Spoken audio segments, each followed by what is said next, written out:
ಭಾದ್ರ ನಕ್ಷತ್ರಕ್ಕೆ ಎರಡನೇ ನಕ್ಷತ್ರ ರೇವತಿ ಆಗಿರುವುದರಿಂದ ಅದು ನಿಮಗೆ ಸಂಪತ್ತಾರೆ ಆಗುತ್ತದೆ. ಸಂಪತ್ತಾರೆ ಇರುವ ದಿನ ಹಣಕಾಸು ವ್ಯವಹಾರಗಳನ್ನು ಆರಂಭಿಸಿದರೆ ಯಶಸ್ಸು ಗ್ಯಾರಂಟಿ.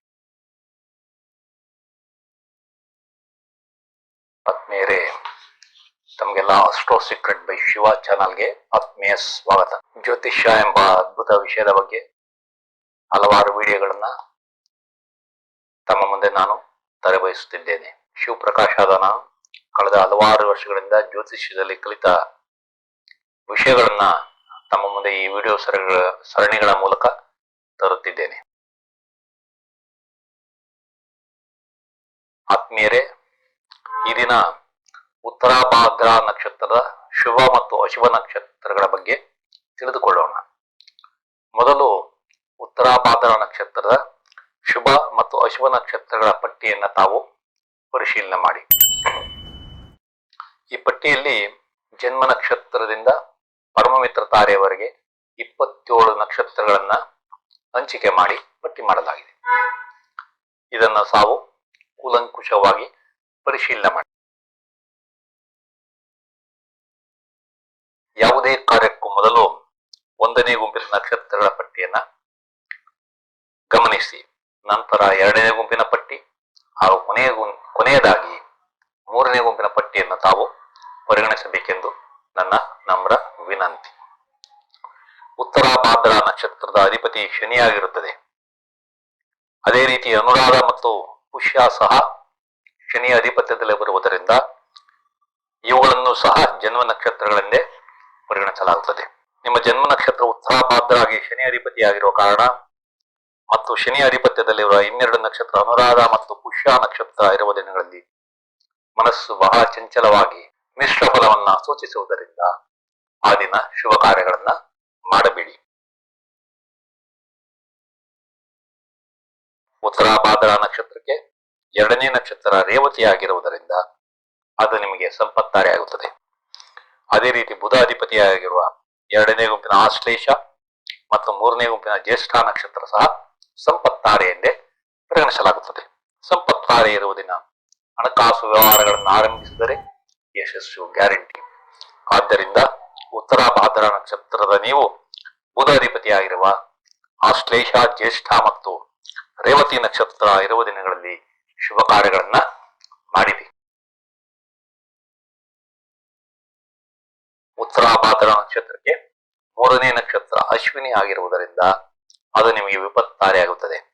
ಅದೇ ರೀತಿ ಕೇತು ಅಧಿಪತಿಯಾಗಿರುವ 2ನೇ ಗುಂಪಿನ ಮಖ ಮತ್ತು 3ನೇ ಗುಂಪಿನ ಮೂಲ ನಕ್ಷತ್ರ ಸಹ ವಿಪತ್ತಾರೆ ಎಂದೇ ಪರಿಗಣಿಸಲಾಗುತ್ತದೆ. ವಿಪತ್ತಾರೆ ವ್ಯಕ್ತಿಗೆ ಅಡೆತಡೆ, ಜೀವಕ್ಕೆ ಅಪಾಯ, ವ್ಯವಹಾರ ನಷ್ಟ ಮತ್ತು ಚಿಂತೆಯನ್ನು ಸೂಚಿಸುವುದರಿಂದ ಇವೆಲ್ಲ ಅಶುಭ ಫಲಗಳು. ಆದ್ದರಿಂದ ಉತ್ತರ ಭಾದ್ರ ನಕ್ಷತ್ರದ ನೀವು ಕೇತು ಅಧಿಪತಿಯಾಗಿರುವ ಅಶ್ವಿನಿ, ಮಖ ಮತ್ತು ಮೂಲ ನಕ್ಷತ್ರ ಇರುವ ದಿನಗಳಲ್ಲಿ ಶುಭ ಕಾರ್ಯಗಳನ್ನ ಮಾಡಬೇಡಿ. ಉತ್ತರ ಭಾದ್ರ ನಕ್ಷತ್ರಕ್ಕೆ 4ನೇ ನಕ್ಷತ್ರ ಭರಣಿಯಾಗಿರುವುದರಿಂದ ಅದು ನಿಮಗೆ ಕ್ಷೇಮತಾರಿಯಾಗುತ್ತದೆ. ಅದೇ ರೀತಿ ಶುಕ್ರ ಅಧಿಪತಿಯಾಗಿರುವ 2ನೇ ಗುಂಪಿನ ಪುಬ್ಬ ಮತ್ತು 3ನೇ ಗುಂಪಿನ ಪೂರ್ವಾಷಾಢ ನಕ್ಷತ್ರ ಸಹ ಕ್ಷೇಮತಾರೆ ಎಂದೇ ಪರಿಗಣಿಸಲಾಗುತ್ತದೆ. ಕ್ಷೇಮತಾರೆ ವ್ಯಕ್ತಿಗೆ ಗೌರವ, ಆರೋಗ್ಯ, ರೋಗ ಮುಕ್ತಿ ಮತ್ತು ಸೌಕರ್ಯವನ್ನ ಸೂಚಿಸುವುದರಿಂದ ಇವೆಲ್ಲಾ ಶುಭ ಫಲಗಳು. ಆದರೂ ಉತ್ತರ ಭಾದ್ರ ಜನ್ಮ ನಕ್ಷತ್ರದ 22ನೇ ನಕ್ಷತ್ರ ಪೂರ್ವಾಷಾಢ ನಕ್ಷತ್ರ ವಿನಾಶ ಮತ್ತು ವಿಧ್ವಂಸವನ್ನ ಸೂಚಿಸುವುದರಿಂದ ಆ ನಕ್ಷತ್ರದ ಅಧಿಪತಿಯಾದ ಶುಕ್ರನ ಭರಣಿ, ಪುಬ್ಬ ಮತ್ತು ಪೂರ್ವಾಷಾಢ ನಕ್ಷತ್ರ ಇರುವ ದಿನಗಳಲ್ಲಿ ಬಹಳ ಹುಷಾರಾಗಿದ್ದು ಶುಭ ಕಾರ್ಯವನ್ನ ಮಾಡಲೇಬಾರದು. ಉತ್ತರ ಭಾದ್ರ ನಕ್ಷತ್ರಕ್ಕೆ ಪುಬ್ಬ ನಕ್ಷತ್ರ ವೇದ ಆಗುತ್ತದೆ ಎಂಬುದನ್ನು ಸಹ ತಾವು ಪರಿಗಣಿಸಬೇಕು.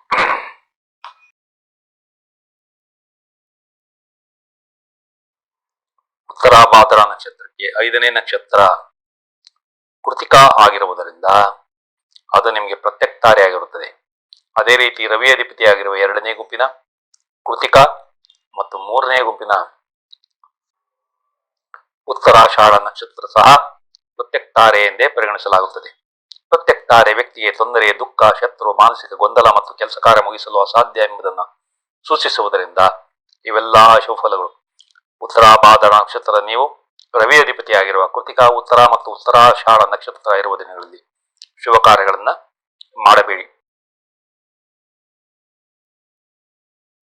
ಉತ್ತರಾಭಾದ್ರ ನಕ್ಷತ್ರಕ್ಕೆ 6ನೇ ನಕ್ಷತ್ರ ರೋಹಿಣಿ ಆಗಿರುವುದರಿಂದ ಅದು ನಿಮಗೆ ಸಾಧಕಕಾರಿಯಾಗಿರುತ್ತದೆ. ಅದೇ ರೀತಿ ಚಂದ್ರ ಅಧಿಪತಿಯಾಗಿರುವ 2ನೇ ಗುಂಪಿನ ಹಸ್ತ ಮತ್ತು 3ನೇ ಗುಂಪಿನ ಶ್ರವಣ ನಕ್ಷತ್ರ ಸಹ ಸಾಧಕ ತಾರೆ ಎಂದೇ ಪರಿಗಣಿಸಲಾಗುತ್ತದೆ. ಸಾಧಕ ತಾರೆ ವ್ಯಕ್ತಿಗೆ ಯಶಸ್ಸು, ಲಾಭ, ಭಗವಂತನ ಕೃಪೆ, ದೇವತಾರಾಧನೆ, ಯಶಸ್ಸು ಎಂಬುದನ್ನು ಸೂಚಿಸುವುದರಿಂದ ಇವೆಲ್ಲಾ ಶುಭ ಫಲಗಳು. ಉತ್ತರಾಭಾದ್ರ ನಕ್ಷತ್ರ ನೀವು ಚಂದ್ರ ಅಧಿಪತಿಯಾಗಿರುವ ರೋಹಿಣಿ, ಹಸ್ತ ಮತ್ತು ಶ್ರವಣ ನಕ್ಷತ್ರ ಇರುವ ದಿನಗಳಲ್ಲಿ ಶುಭ ಕಾರ್ಯಗಳನ್ನ ಮಾಡಿರಿ. ಉತ್ತರಾಭಾದ್ರ ನಕ್ಷತ್ರಕ್ಕೆ 7ನೇ ನಕ್ಷತ್ರ ಮೃಗಶಿರ ಆಗಿರುವುದರಿಂದ ಅದು ನಿಮಗೆ ವದತಾರೆಯಾಗಿರುತ್ತದೆ. ಅದೇ ರೀತಿ ಕುಜಾಧಿಪತಿಯಾಗಿರುವ 2ನೇ ಗುಂಪಿನ ಚಿತ್ತ ಮತ್ತು 3ನೇ ಗುಂಪಿನ ಧನಿಷ್ಠ ನಕ್ಷತ್ರ ಸಹ ವದತಾರೆ ಎಂದೇ ಪರಿಗಣಿಸಲಾಗುತ್ತದೆ. ಎಲ್ಲಾ ನಕ್ಷತ್ರಗಳಲ್ಲಿ ಅತಿ ಶುಭ ನಕ್ಷತ್ರವಾದ ವದತಾರೆ ವ್ಯಕ್ತಿಗೆ ಮರಣಕ್ಕೆ ಹತ್ತಿರವಾದ ತೊಂದರೆ, ವಿನಾಶ ಮತ್ತು ಮರಣ, ಅಪಾರ ತೊಂದರೆ, ವಕ್ರತೆ ಮತ್ತು ರಾಕ್ಷಸತ್ವ, ಅದೃಷ್ಟ ಹೀನತೆ, ಸಹಾಯ ನಿರಾಕರಣೆ ಎಂಬುದನ್ನು ಸೂಚಿಸುವುದರಿಂದ ಇವೆಲ್ಲಾ ಶುಭ ಫಲಗಳು. ಉತ್ತರಾಭಾದ್ರ ನಕ್ಷತ್ರ ನೀವು ಕುಜ ಅಧಿಪತಿಯಾಗಿರುವ ಮೃಗಶಿರ, ಚಿತ್ತ ಮತ್ತು ಧನಿಷ್ಠ ನಕ್ಷತ್ರ ಇರುವ ದಿನಗಳಲ್ಲಿ ಶುಭ ಕಾರ್ಯಗಳನ್ನ ಮಾಡಬೇಡಿ. ಉತ್ತರಾಭಾದ್ರ ನಕ್ಷತ್ರಕ್ಕೆ 8ನೇ ನಕ್ಷತ್ರ ಆರಿದ್ರ ಆಗಿರುವುದರಿಂದ ಅದು ನಿಮಗೆ ಮಿತ್ರತಾರೆಯಾಗಿರುತ್ತದೆ. ಅದೇ ರೀತಿ ರಾಹು ಅಧಿಪತಿಯಾಗಿರುವ 2ನೇ ಗುಂಪಿನ ಸ್ವಾತಿ ಮತ್ತು 3ನೇ ಗುಂಪಿನ ಶತಭಿಷ ನಕ್ಷತ್ರ ಸಹ ಮಿತ್ರತಾರೆ ಎಂದೇ ಪರಿಗಣಿಸಲಾಗುತ್ತದೆ. ಮಿತ್ರತಾರೆ ವ್ಯಕ್ತಿಗೆ ಸಂಪತ್ತು, ಗೌರವ, ಸ್ನೇಹಿತ, ಸಂಬಂಧ, ಒಪ್ಪಂದ, ಕಷ್ಟಕಾಲದಲ್ಲಿ ರಕ್ಷಿಸುವವರು ಮತ್ತು ಮನಸ್ಸು ಪರಿಶುದ್ಧವಾಗಿ ಸರಿಯಾದ ನಿರ್ಧಾರ ಸಾಧ್ಯ ಎಂಬುದನ್ನು ಸೂಚಿಸುವುದರಿಂದ ಇವೆಲ್ಲಾ ಶುಭ ಫಲಗಳು. ಆದ್ದರಿಂದ ಉತ್ತರಾಭಾದ್ರ ನಕ್ಷತ್ರದ ನೀವು ರಾಹು ಅಧಿಪತಿಯಾಗಿರುವ ಆರಿದ್ರ, ಸ್ವಾತಿ ಮತ್ತು ಶತಭಿಷ ನಕ್ಷತ್ರ ಇರುವ ದಿನಗಳಲ್ಲಿ ಶುಭ ಕಾರ್ಯಗಳನ್ನ ಮಾಡಿರಿ.